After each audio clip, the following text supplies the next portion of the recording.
Welcome to the Politely Pushy podcast. I'm your host, Eric Chemi, and today I am thrilled to bring in the one and only Bospar founder and principal, Curtis Sparrer. Welcome to the show, Curtis. It's a treat to have you here today. And I don't think you're where you normally are today. So tell me, where are you hiding in the world? I'm in Boston, and because I'm in a hotel room, so it's very sophisticated, and the high production values of Politely Pushy will be well memorized and memorialized in this shot. But exactly. But this is the reality, right? That people don't see the behind the scenes of the PR world. They see the press that gets out there. They see the story coverage, but they don't see the fact that you're hiding in a hotel room. You're here all week. You're dealing with clients. How often are you on the road, and how has that changed in the world of COVID? Because everyone's working from home, right? So why do you even need to go anywhere? This was a client who really wanted me to do a media training session in person. And so that's why I'm in Boston. I'm not really hiding out so much as I'm just staying away from the hot weather.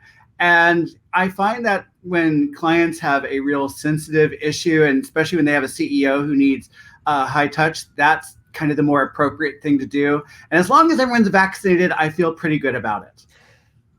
Agents. It's such a powerful word, right? There are press agents, there's TV agents, movie agents, sports agents, there are insurance agents, there's all kinds of agents. And an agency is all about that middleman, right? It's this third party that connects the dots from buyers and sellers, supply and demand. So you're part of that world. How important is it in your mind that companies have this middleman, that they're not going to the press directly, that they're talking to someone like you? Because if not for you, let's say this client that needs media training, are they supposed to wing it? Who's going to get them set up? Is it going to be yes men from their company? What's the value that you find in this unique role? I came to the agency life having been pitched by several different PR people, and I already had a sense of what that was like. I had no idea what it would be like on the other side, but I think agents are a real key way to get noticed, to really get professional guidance and help.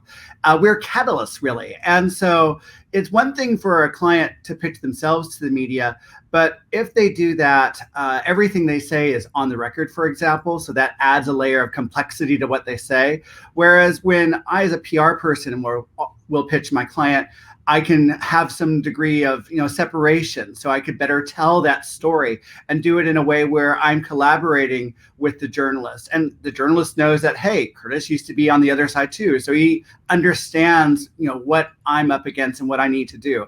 And so I find that PR agencies are helpful for companies needing that sort of exposure that they could not get on their own. In a way, it's like having a lawyer, right? Like a defendant wants to talk to their lawyer. Like, don't go up and try to do the case yourself. And you're right, there's a privilege. I didn't think about that being able to talk to you, it's not on the record. It's all off the record. None of it exists. They can tell you exactly what they're afraid of and what they want to happen. And no one needs to know about it. Absolutely. And it also adds a sense of seriousness, that you as a company are serious, and there is some there when they retain a PR agency to help them tell their story. And otherwise, it becomes hard for a lot of journalists to tell, is this company credible? Is this company really serious about this effort? Or is this someone from like small town America just pretending to have a company?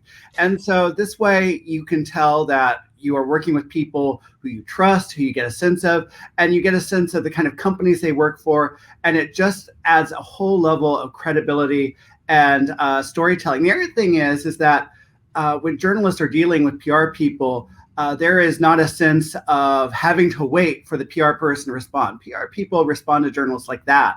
And I think that's a critical aspect too, because when you're trying to talk to companies and you're wanting to talk to the CEO, it's hard to get his or her attention and response time really when you need it.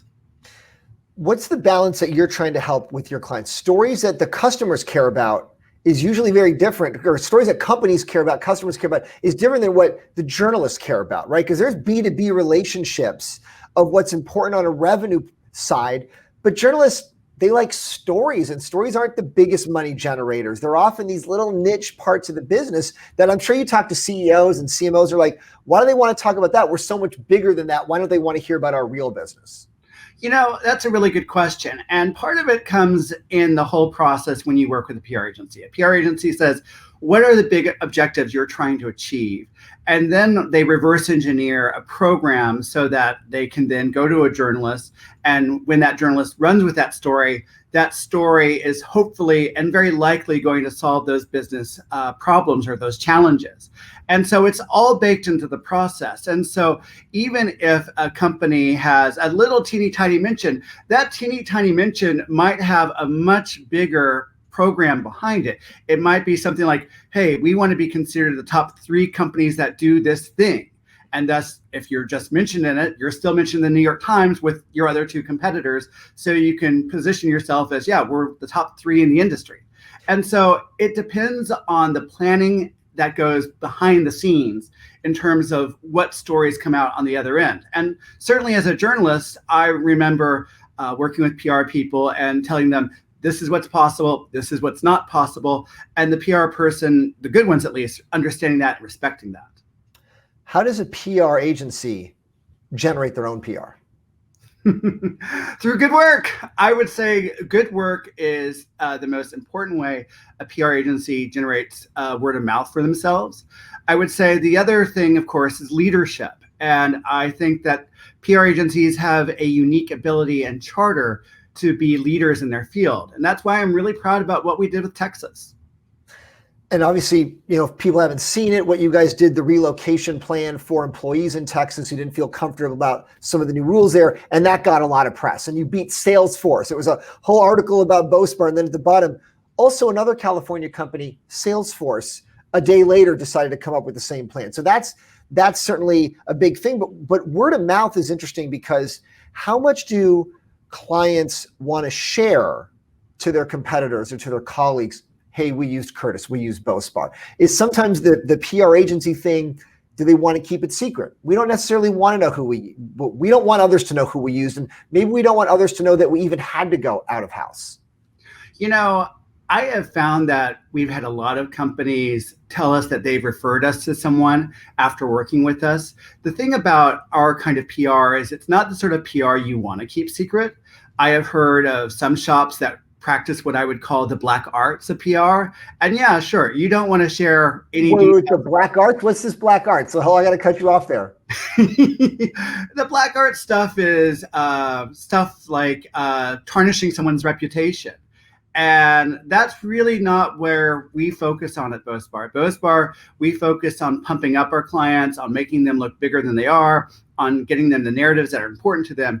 We don't try to trash someone because normally the trashing always backfires. There's so many stories of people trying to pull one over on journalists and it blowing up spectacularly and it becoming a big scandal. And that's why we say, listen, let's focus on what's really going to move the needle for you. Let's not tear anyone down. How often do you have to tell companies, look, the plan that you've come up with is not a good idea and we need to talk you off the ledge? I rarely have to talk someone off the ledge. Usually we're working with really smart marketers and CEOs. I think that sometimes it's a matter of calibrating to the news of the day where someone will say, hey, we want to do this story. And we'll say, well, we might want to hold off. Here are the reasons why we might want to change the timing of it. But we rarely, in fact, I've never had someone come to us with a big, horrible idea and say, we want to do this big, horrible idea. And for us to say, oh, that's a really big, horrible idea. And right now, I'm really happy about that. You left a job. You had a job. You were working at another agency and you were doing it for years and you left to start your own business. What was that like? Was that, I need to do this? I'm confident in this? Is it, I am scared to death that this is not going to work and I'm going to have lost a lot of money and reputation? What was the thought process becoming your own startup, becoming your own entrepreneur? Because so many of your own clients are startups and you now are their colleague on that journey. Every act of bravery includes a little bit of fear because you can't really be brave unless you're tackling some fear. And so for me, that moment came when Business Insider listed me as one of the top 50 in tech PR.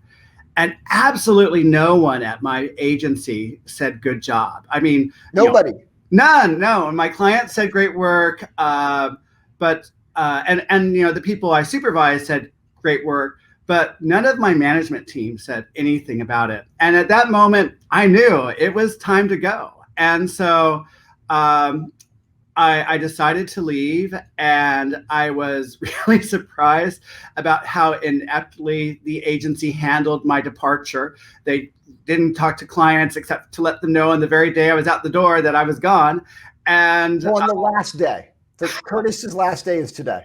Curtis's last day is today, and my clients at the time got a copy and paste email with details wrong. And some of them call me up and say, "Could you believe they did this? Can you believe they would think that I would want to work for them?" And so that level of ineptitude fueled our business. I didn't ask any one company to partner with us when we started our new firm, but it didn't matter. Companies just beat down my door, and we started taking on clients, and we started bringing on staff.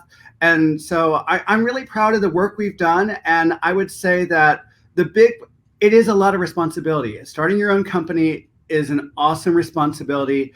And every day I wake up early thinking I'm not doing enough, I'm not working hard enough, and I'm disappointing people if I don't work harder. And so it really is a full stamina job. And each time you feel like you've got a groove, you have to think, well, how am I going to push the needle next? What is the new thing I'm going to do to take this further? Because in PR, you can't take anything for granted. And that means you always have to be pushing the envelope. And I know that's a horrible cliche. I'll think of a better expression later, but that's the thing I'm obsessed with, is how can we do things now in a different way that's better for our clients and better for the industry. That leads me to my next point, which is, as you grow this business, obviously it's, the Sparrer is the Sparrer and Bospar is you. People want you, but you can't do that much in 24 hours, right? So you've hired a lot of people. You've been on this big growth trajectory, right? Inc. 5,000 fastest growing private companies. How do you find that balance when clients are coming to you for Curtis, but it's like, yeah, but like I can't clone myself 50 times. How do you still be in control, but it's not you all the time? Well, I think I take a line from Sandra Bernhard, and it was, her movie was "Without me, without you, I'm nothing," and it's, without the team, I am nothing. And Bospar isn't Bospar because of the bow or the spar. It's really because of the fantastic team that have decided to work together. And each day that I come into work, I am just really awestruck and humbled by the work they're doing. And I think the clients are savvy enough to know that the people who they meet are the people that have made Bospar great. And while I'm frequently the face, I'm not all the time the work. And the work that's incredible, that's really moving the needle, is done by a whole variety of people. And I'm just counting my lucky stars that I get to work with them. How much is it that you have to train people to do it the way you want? Or is it more about, I just need to hire people that are already doing things the way that I want them to do it? It's a collaboration, because I learn from people all the time about what they have seen work in PR. And so I find that it's not, do it like this. It's more like, well, we have a client who needs to do this thing. How can we do that? What are the steps that we need to take? What have you done in your past to make this happen? And how can we make this happen together? And I find by taking that approach, it's taught me a lot. And we've also been able to achieve some remarkable things for our clients. And so it's really a approach of, let's learn together and let's tackle this problem together. Some of the research that you've put out recently from Bospar, you talk about, one of the surveys, most Americans say PR drives purchase decisions and website visits. How do companies take advantage of that info? Like, we know it's true. Like, if I see something in a magazine, right? It's like, oh, if you're looking for holiday gifts this year, check out this briefcase that your husband will like, or, you can imagine it. And we know that's PR getting that placement in there. We know that it didn't just randomly happen, and we know people are going to see it, and all of a sudden traffic to that site's going to go way up. Clicks are going to go way up, purchases are going to go way up. So we know it drives decisions, but how do you quantify it? How do you measure it? How do you build a business plan around what the research says, the quality of headlines, the quantity of coverage? Because it's complex, right? I don't know if anyone's solved that formula. Our research showed that Americans need to see a brand or a company in a variety of different news outlets to Right, make more than one time. Yeah. yeah, yeah, to make a purchase decision. And that's important for companies to consider because frequently we'll hear, I just need this one placement in this one outlet to drive the result. And we find that for decision makers, that's not the case. They don't need that one placement. They need several placements. And they need placements in outlets that might be asynchronous to what the company is. And so what do you mean by that? What do you mean by asynchronous? Well, my favorite example is a company called Sosta. And Sosta worked with me on this whole program to promote their partnership with Hallmark. And we discovered that equal percentages. So you do tech companies. Why? What is this tech company dealing with Hallmark? They're doing greeting cards, or they're doing? It's the Ecards. It was the Ecards. Okay. And so what happened was they wanted to see. They wanted to announce their relationship with Hallmark. And we said, that's kind of a dry story. And we dug deeper and found out that equal percentages of Americans expected dinner and or sex if they send an e-card, which we thought was ridiculous. E-card, the e-card is there's no effort in the e-card. The real card, you got to go to the post office, you got to get a stamp, you got to handwrite it. The e-card is like a couple of buttons. I think what they're asking in reciprocation is a little high. I don't know what to tell you. I can tell you that was 10% of Americans who have these expectations. Not everyone, but a lot of people expect the e-card is worth a lot of return value. Yeah. There's a lot of ROI. But the thing is, that's an interesting stat that most people have never thought about. And when we secured that stat and we packaged it up in a story and secured coverage for our client, that was transformative. And here's the asynchronous part of that. One of the outlets that covered that was Cosmo. And because Cosmo covered that story, Sosta was able to do a deal with a large makeup company that they never would have had a connection to before. And so that shows the asynchronous nature of a placement that most companies wouldn't expect. And so that's actually driving revenue. Whereas I think different companies are looking for, we want to drive sales, we want to drive brand, we want to drive awareness. But this drove B2B revenue, and it did it through Cosmo, which you could have never predicted. You could have never put that in your plan to say, we're going to get into a girl magazine, a teenage girl magazine, and you're going to get business out of that for a tech company. That's right. But what we did know is that this sort of stat would drive tremendous interest. And it would be something that would be super exciting. And I'm not saying let's be all Freudian or fifth grade with the research we do or the tactics we employ. But I am saying that if you're going to be a tech company that wants to get in front of either B2B or B2C decision makers, you need to do it in a way that you're constantly getting coverage, that you're getting regular coverage, and you're getting coverage in a variety of outlets that your targets are going to see when they're either, just consuming news or media as they would do in their personal time or in their professional capacity. And so you need a really advanced strategy that looks after all of that and looks after all those sort of personas. You make a good point. It reminds me of the companies, the smaller ones typically, they'll blow their entire advertising budget on one Super Bowl ad. Right. And you and I know it doesn't get you anywhere because people won't remember it. So even if 100 million people saw your ad once, but nobody remembered it because each individual needs to see your ad 10, 15, 20 times before it clicks in. So what you're saying reminds me of the Super Bowl equivalent, right? Your clients want that one big thing, but then no one will remember it the next day. And usually there's a PR strategy behind it to get the most out of that commercial. So usually the commercial is really crazy, a new tray, and there's a whole bunch of PR people pitching the advertising trades about this ad and saying, hey, we got this crazy ad. We're blowing our entire budget on it. Check it out, because they're hoping that PR gives that ad further lifespan.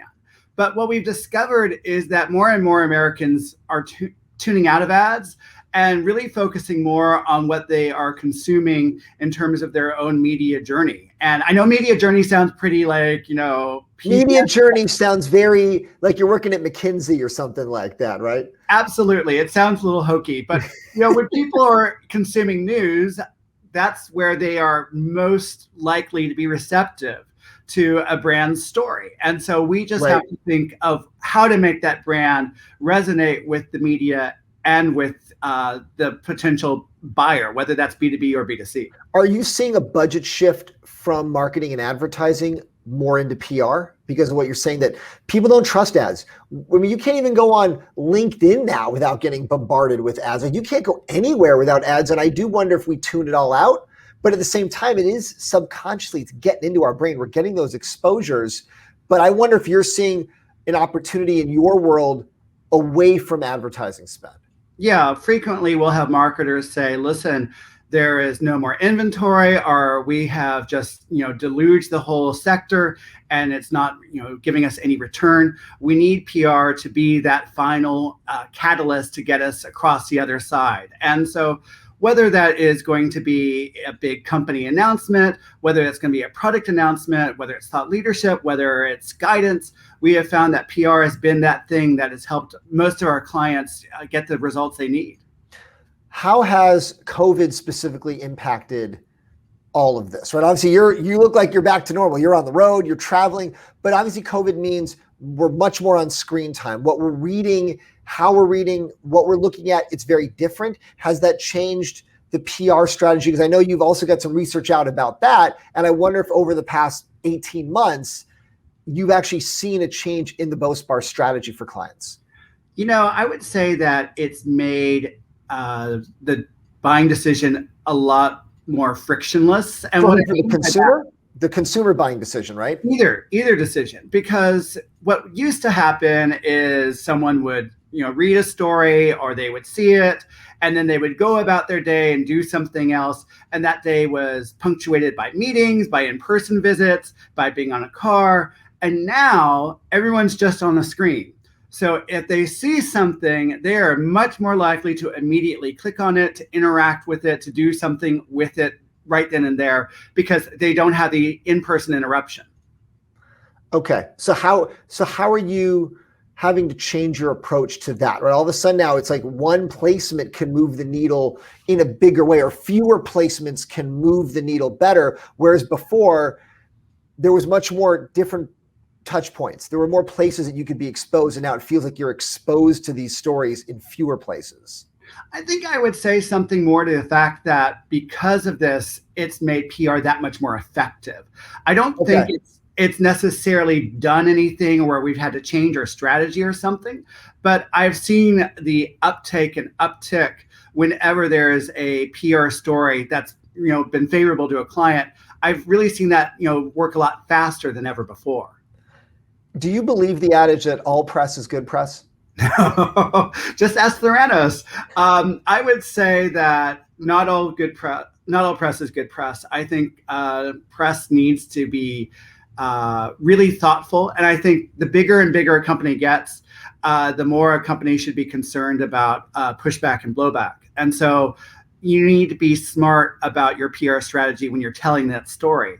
But when you're starting off and when you're a startup company, no one wants to quote unquote kick the puppy. That you're a young company, people want to cheerlead you, they want you to succeed. It's when you come bigger and bigger that companies start getting a second look, and journalists get more and more concerned about said company, and they want to get more details about it. And that kind of makes sense to all of us, because once you're a publicly traded company, naturally you have a whole bunch of investors, and everyone's going to be asking questions, and they should. And a good PR strategy is one where you're being proactive about your story, you're being proactive about the sort of narrative you want out there, so everyone has a clear understanding of what you stand for and what you're going to do. If you were running a tech company, would you ever go public yourself because it invites this type of scrutiny? We know a lot of companies are just like, we're never going to go public. We never want to deal with this. I would say that it would really depend. And that's kind of a wishy-washy answer. Yeah, I thought you were going to give me a yes or no. I thought you were going to have something ready to go. Well, Bospar, for example, is not going to go public anytime soon. Right. But I think that if you are looking at that level of capital and you want to, get access to that capital, then yes, it makes sense. I think every client that I've seen become a publicly traded company has done it for the right reasons. And I think that it's a level of corporate maturity as well. You are ready for this level of of oversight. You are ready for, to be open and transparent. And that takes a journey, and it takes a lot of people to get there. And so I would say that any company that is there should do it. It's rare to be a private company and be quite large. There are companies that do it, but not many, and not many successfully. How did you get into the tech focus specific side? Because I mean, PR is, any company could use PR, right? Like why tech, and why specifically the up and coming startup growth stage tech companies? I mean, I think I was lucky for the most part. The truth is that Chris Balke took a chance on me when I was starting my PR career. She hired me right out of TV, and she taught me everything I know about tech PR. But because I was learning from someone who had really done it, from, quote unquote, tech's infancy as a industry in the Bay Area to where it is now, I really got a advanced level course, or a master class, if you will, about what tech is and what it should be, and how tech communication should work. And so I've always been grateful for that. And I really count my lucky stars that I worked with Chris first. When you look at your competition, who do you feel is your competition? Is it the bigger national global agencies? Is it smaller boutiques like yourself that are focused on tech companies? Are there certain names that when you see their names show up, you're like, here we go? Like, is there anyone that you're particularly a rival with? When I was much younger, I used to sweat, particular firms. Can you name some, or is that too pushy today? I mean, I think everyone has a couple of names, but I don't want to name names. I would say I've become a lot more philosophical about it, though, because I look at it like dating. There's a match, and when it's good, it's great. And so when you're pitching a client, you can't just blindly pitch them. It has to be a good fit that everyone feels comfortable with, and that you can be successful together. And so I think that's how I feel about it. And when we pitch a client and we win, great. And sometimes we don't. And in some cases, we've had companies come back to us and say, we went with the other guys, and well, we decided that was a mistake, and we're going now to you. That's so validating. And so but I also work in a larger PR organization, the PRSA Silicon Valley and PRSA San Francisco. And so I know other agency professionals who I certainly respect and admire. And I think that, there's, quote unquote, glory enough for all. That's a very magnanimous way of putting it, because I think a lot of other people, they don't see it that way. They look at it as, this is the pie, and if you get a slice, that means I lose a slice, versus growing the pie. And on behalf of the whole industry, you're looking at this like, look, there's enough business for everybody, and there's enough niches, and there's enough ways for people to fit. So before we go, just give us a sense of your day today, sitting in that hotel room in Boston. How many Zooms, how many calls, how many emails, what time you start, what time you end? What is just a random Tuesday, a random day for Curtis? Well, I started my day at about 5 a.m. Eastern time, which of course is 2 a.m. Pacific. And I started looking at emails from Europe, and also overnight emails from Asia. And then I started a couple of different media interviews, and I worked my way through a couple of them before I had my first client call. And after my first client call, I had a new agency, a prospective client call. And then I had lunch. I wish I could make that more exciting, and there could be like some sort of. But it's a lot of emails and calls. It's like you're getting up early and you're cranking out emails and calls from around the globe. I mean, that's kind of what it looks like. You're pretty jam packed. There's not a lot of let's just hang out for an hour. There's not a lot of easy time in the schedule. Well, there is always time to hang out, and there are meetings that are optional for some of us, and certainly whenever I have a moment where I need to do something that's more important versus less important, I usually go to that. And I think everyone should be able to have that sort of flexibility, because we can't just be programmed for meetings the entire day. There are other things that need to happen, whether it's meeting in person with a journalist, talking in person to a client, doing media training. And so, while, my day might seem jam-packed, it's also designed so that if I need to, quickly respond to something, I can. And I think partly, I kind of touched on that earlier, it's partly because I'm working with such a great team. And because of that, if I go and handle something else, the client's not going to be like, oh, where's Curtis? The client's like, oh, I'm so glad he's not here. I can finally get something done. I can finally say what I really think about him because he's not on the call. Absolutely. And that's fine. And that's the strength of having, a team that's better than you. And that's what we have here. And so I am really lucky to work with, people I call colleagues and friends. And I think that's the thing that, makes me so happy and so proud of Bospar today. Curtis, this has been fantastic. I appreciate the time. I'll let you get back to those calls and meetings and everything you have to do. And I'm glad that your hotel Wi-Fi survived the entire 30 minutes, which is that's the miracle of the day. Curtis, really appreciate the time. Great conversation. Look forward to talking to you again soon. Thanks so much, Eric.